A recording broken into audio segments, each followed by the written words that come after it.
পরিপত্র অনুযায়ী রোজাই অফিসের সময় সকাল ৯টা থেকে বিকেল ৩:৩০ নির্ধারিত থাকলেও বাগেরহাটের মোরেলগঞ্জ উপজেলা কৃষি অফিসে সেই নিয়ম মানতে দেখা যায়নি কাউকেই।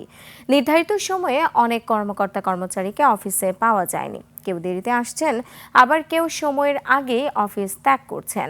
বাগেরহাট প্রতিনিধি HM মইনুল ইসলামের তথ্য ভিডিওতে ডেস্ক রিপোর্ট। বৃহস্পতিবার সকাল ৯টা ১ মিনিট, সম্পূর্ণ ফাঁকা মোরেলগঞ্জ উপজেলা কৃষি কর্মকর্তার কার্যালয়।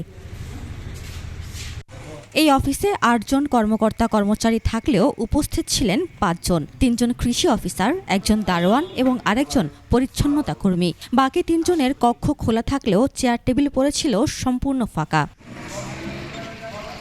সকাল থেকেই কৃষকরা ধান, সবজি ও বিভিন্ন ফসলের পরিচর্যা সহ উন্নত চাষাবাদ বিষয়ে পরামর্শ নিতে আসেন এই অফিসে। দূর দূরান্ত থেকে এসে সংশ্লিষ্টদের না পেয়ে ভোগান্তিতে পড়েন তারা।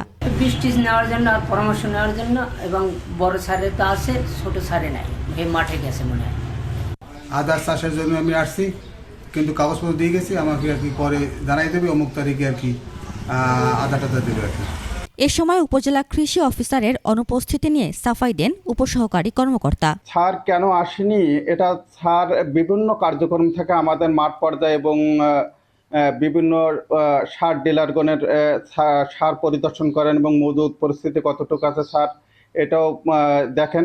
এই কারণে হয়তো স্যার এখনো পর্যন্ত আসেননি। অথচ ফোনে ভিন্ন বক্তব্য আসে কৃষি অফিসারের কাছ থেকে। শারীরিক একটু অসুস্থতার জন্য একটু দেরি হয়েছে, শারীরিকভাবে একটু অসুস্থ থাকার কারণে। নির্দিষ্ট সময়ের পরে শুধু অফিসে আসাই নয়, বরং ৩:৩০টার আগেই অনেক কর্মকর্তা কর্মচারীকে বের হতেও দেখা যায়। উপমা রায়, ডেস্ক রিপোর্ট, ২১শে টেলিভিশন।